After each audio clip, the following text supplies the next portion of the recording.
외국에서 살아보면 한국의 편리함이 사무치게 그리워지는 경우가 많습니다. 한국만큼 일상생활에서 편리한 생활 인프라를 가진 나라는 없는데요. 특히 한국에서 1시간이면 맞추는 안경을 외국에서는 한 달을 기다려야 하는 경우도 있다고 합니다. 오늘 소개해드릴 사연은 고등학교에서 만난 한국인 남학생과 함께 한국을 방문했다는 미국 여학생의 경험담입니다. 시력이 나빠 안경과 함께 생활해야 하는 그녀는 한국에 왔다가 큰 충격을 받았다고 하는데요. 과연 그녀에게는 무슨 일이 있었던 걸까요? 미국 여학생의 사연입니다. 안녕하세요. 미국 고등학생인 앨리스예요. 저는 어릴 때부터 사람들의 관심을 받는 게 익숙했어요. 세계 어느 나라를 가더라도 미인은 항상 사람들의 관심을 받잖아요. 제가 그랬거든요.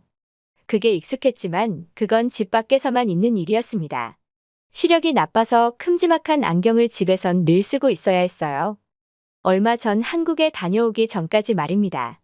진짜 예전 생활로 다신 돌아가고 싶지 않은데요. 그래도 가끔 그때가 그리울 때가 있어요. 어릴 때 TV를 즐겨보던 전 초등학교 고학년을 지나면서 급격하게 시력이 나빠졌어요. 처음에 안경을 쓸 땐 그렇게 두껍지 않았는데요. 몇 개월이 가지 않아 맞췄던 안경으로도 앞이 잘 보이지 않았어요. 몇 번 반복하게 되자 안경알은 두꺼워지기 시작했고요. 누굴 만나더라도 보여주기 싫을 정도로 예쁘지 않다는 걸 바보가 아닌 이상 누구나 알 수 있었죠. 전 부모님께 렌즈를 사달라고 조르기 시작했습니다. 안경을 쓰지 않으면 바로 앞에 사물도 구분이 어려웠기에 안경을 대체할 무언가는 분명 필요했어요. 그게 바로 렌즈였죠. 부모님은 아직 성장기인 제가 렌즈를 끼고 생활하는 걸 좋아하지 않으셨습니다.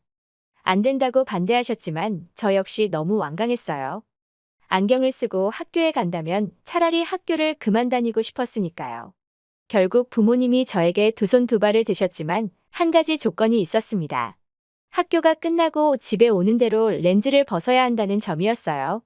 학교에 가는 날이 아니면 렌즈를 끼는 것도 허락하지 않으셨죠. 덕분에 전 제가 다니는 학교에서 가장 예쁜 여학생으로 남학생들의 데이트 신청을 많이 받았지만 실제로 데이트를 한 적은 없었어요. 데이트를 하는 건 학교 수업 시간과 상관이 없었으니까요. 부모님은 렌즈를 끼고 나가는 걸 허락하지 않으셨거든요. 결국 전 화려한 소문들을 뒤로한 채 모범적인 학교 생활을 하고 있었습니다. 그러다 보니 누군가가 집으로 데리러 오거나 데려다 주는 것도 싫어했어요. 무방비 상태에서 안경을 쓴 걸 보여주고 싶지 않았으니까요. 그러다 우연히 집 앞에 쓰레기를 버리러 나갔다가 제 또래의 아시아 남학생을 보게 되었어요. 옆집으로 들어가는 걸로 보아 옆집 부부와 관련된 사람인 것 같았어요. 옆집 부부는 미국인이었는데 그 부부의 동생 중 한 명이 한국인과 결혼했다는 걸 부모님께 들었던 기억이 났습니다. 그와 관련된 사람일 거라는 생각만 한 채 다시 집 안으로 들어왔어요. 그때까지만 해도 저와 크게 상관없을 거라고 생각했으니까요. 하지만 며칠 뒤 학교에서 그 한국인 남학생을 만나고 생각이 달라지기 시작했습니다. 혹시라도 제가 안경 쓴 모습을 학교에 말하고 다닌다면 정말 곤란했으니까요.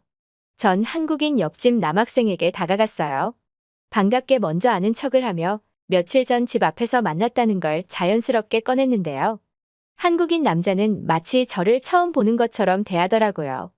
집 앞에서 만났던 걸 전혀 기억 못했어요. 주변에선 난리가 났죠. 학교에서 가장 예쁘고 많은 남학생의 선망의 대상인 제가 먼저 아는 척을 했는데 오히려 무시를 당했으니까요. 전 자존심이 상했어요. 다신 아는 척하지 말아야겠다고 생각했죠. 오히려 고맙다는 생각까지 들었습니다.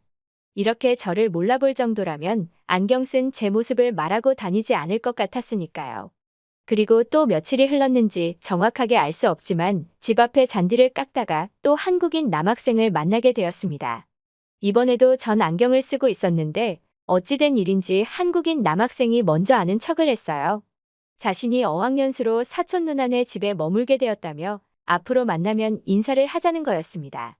그러면서 자기가 다니는 학교 이름을 알려줬어요. 저에게 어느 학교를 다니냐고 물어보더라고요. 그제서야 안경 쓴 제 모습과 안경을 벗은 제 모습을 연관짓지 못한다는 걸 알게 되었습니다. 어이없었죠. 이걸 웃어야 할지 말아야 할지 막막하게 느껴졌으니까요. 그래도 앞으로 1년이나 마주한다면 어떻게든 진실을 알게 되는 순간이 올 거라고 생각했어요. 그래서 사실대로 말하는 게 좋겠다고 생각했죠. 계속 같은 학교를 다니는 게 아니라 단기간 어학연수로 왔기 때문에 더 부담이 없었던 것 같습니다. 그래서 조용히 한국인 친구 앞에서 안경을 벗었어요. 여러 말을 전하는 것보다 딱 한 번 제 원래 모습을 보여주면 될 것 같았기 때문이죠. 예상했던 대로 안경을 벗은 제 모습을 보더니 입을 다물지 못했습니다. 학교에서 제가 먼저 아는 척했던 것도 떠오른 것 같았어요. 전혀 예상하지 못했다며 오히려 미안하다고 말하는 한국인 친구를 보자 안도감이 들었습니다. 적어도 학교에서 제가 안경 쓴 모습을 말하고 다니거나 놀릴 사람은 아니라는 생각이 들었거든요. 하지만 확실하게 하는 게 좋을 것 같았어요. 그래서 보다시피 안경 쓴 모습과 아닌 모습의 차이가 너무 커 제가 안경 쓰는 걸 모른 척 해달라고 말했습니다. 한국인 친구는 알았다고 웃으며 말했어요. 그 후 학교가 끝나면 서로 집을 오가며 편하게 지내게 되었는데요. 저는 처음 학교가 끝나고 함께 지낼 또래 친구가 생긴 거라 정말 행복했습니다. 저를 꾸미지 않아도 되었고 안경 쓴 그대로 만나더라도 크게 부끄럽지 않았거든요. 그렇게 한 학기를 붙어서 지내다가 한국인 친구가 방학 때 다시 한국에 가야 한다는 걸 알게 되었어요. 원래 1년을 계획하고 왔지만 미국에서 공부하다 보니 조금 더 머물고 싶은 욕심이 들었다고 말하더라고요. 한국으로 가 직접 부모님을 뵙고 말씀드려야 할 것 같다고 말하는데 멋있어 보였어요. 같은 또래인데 자신의 미래를 생각하고 준비하는 모습에서 많이 배워야 할 것 같았죠. 한국인 친구는 저에게 괜찮다면 같이 한국에 갈 거냐고 물었어요. 잠시 여행 가는 느낌으로 다녀와도 괜찮을 것 같다고 말이죠. 그 말을 듣는데 이미 비행기를 탄 것처럼 들뜬 마음을 숨기기 어려웠습니다. 부모님께 말했을 때 말도 안 된다는 표정을 지으셨지만 조르고 또 졸라 결국 한국행 비행기에 탑승하게 되었어요. 한국인 친구 부모님 집에서 함께 머물기로 했거든요. 친구의 부모님 역시 옆집 사는 친구라는 걸 아시곤 흔쾌히 오라고 초대해 주셨고요. 그렇게 생각지도 않은 한국 여행을 시작하게 되었습니다. 사실 한국 친구를 사귀기 전까진 한국에 대해 크게 관심이 있는 건 아니었어요. 한국 문화가 미국에서 많은 반응을 불러왔다는 건 저도 들어 알고 있는데요. 제가 딱히 관심이 가는 취향은 아니었거든요. 하지만 막상 한국에 직접 가보니 TV에서 접하는 한국의 모습과 전혀 다르게 느껴졌습니다. 더 활기찼고 편리했으며 미국의 젊은 학생들이 왜 열광하는지 알 것 같았죠. 길거리에 다니는 한국인들은 모두 어떻게 옷을 입고 화장을 하면 예쁜지 배우는 것 같았어요. 그렇지 않고서야 옷차림이 하나같이 세련될 수 없었으니까요. 한국 방송으로 보던 모습들은 연예인들만 그렇다고 생각했거든요. 미국은 그랬어요. 방송으로 보는 연예인들은 방송이니까 예쁘게 꾸몄지만 일상에선 옷도 이상하게 입는 연예인들도 많았고요. 연예인을 따라다니며 사진 촬영을 하는 기자들이 올린 사진만 봐도 쉽게 알 수 있었으니까요. 하지만 한국은 일반 사람들도 연예인처럼 예쁘게 꾸민 모습들을 보니까 멋있어 보였죠. 각자 다른 분위기를 풍기는 게 아름답게 느껴졌으니까요. 한국에 와서 경복궁 같은 관광 명소를 구경하는 게 아니더라도 시간이 참 빠르게 지났습니다. 한국인 친구 아파트 앞 의자에 앉아서 아이스크림을 먹으며 한국 사람들을 구경하는데도 하루가 금세 지났으니까요. 그날도 하루를 알차게 마무리하고 늦은 밤 잠에 들었어요. 한국은 밤에도 거리를 돌아다닐 수 있어서 늦게 자고 늦게 일어나는 게 일상이었거든요. 특히 지금도 날짜가 생각나는 건 한국에 가서 처음으로 야식을 주문해 먹은 날이기도 했었어요. 보통 집 앞에 걸어 나가서 직접 사 먹고 들어왔는데 그날은 배달로 음식을 집에서 먹었거든요. 밤늦게까지 축구 경기를 보며 야식을 먹어서 그런지 한밤중에 잠에서 깼어요. 화장실이 너무 가고 싶었거든요. 잠결에 탁자 위에 놓인 안경을 잡는다는 게 바닥으로 떨어뜨리고 말았어요. 그런데 문제는 제가 그걸 받고 말았다는 점입니다. 제 생각엔 안경을 잡고 쓰면서 침대에서 일어나는 거였어요. 자연스레 몸은 침대에서 일어났는데 계획에 없던 안경이 바닥에 떨어지면서 일이 벌어진 거죠. 결국 안경은 부러졌고 잠이 확 깰 정도로 저도 모르게 짧은 탄식이 흘러나왔습니다. 이제 며칠 안 있으면 다시 미국으로 돌아가야 했는데요. 미국은 안경을 맞추려면 안과에 가 검진을 받고 순차적으로 해야 하는 일들이 있었어요. 한국에서 맞춰가면 좋았지만 안경이 그날 나오는 것도 아니고 며칠이 걸릴 텐데 어떻게 하는 게 좋은지 갈피를 잡을 수 없었습니다. 만약 안경이 제가 출국한 다음 나온다면 미국으로 붙여야 할 테니까요. 그러면 미국에 가서도 안경이 올 때까지 집에서 불편하게 지낼 생각을 하자 눈앞이 캄캄해지는 것 같았습니다. 그래도 어찌되었든 한국인 친구에게 사실을 이야기해야 했어요. 이렇다 할 해결책을 제시하지 못하겠지만 제 상황이 그렇다는 걸 알아야 집에서라도 도움을 받을 수 있을 테니까요. 그런데 제 걱정과 다르게 안경을 맞추러 가면 되는데 무엇이 문제냐고 말하더라고요. 물론 틀린 말은 아니죠. 그런데 문제는 시간이 걸린다는 점이었죠.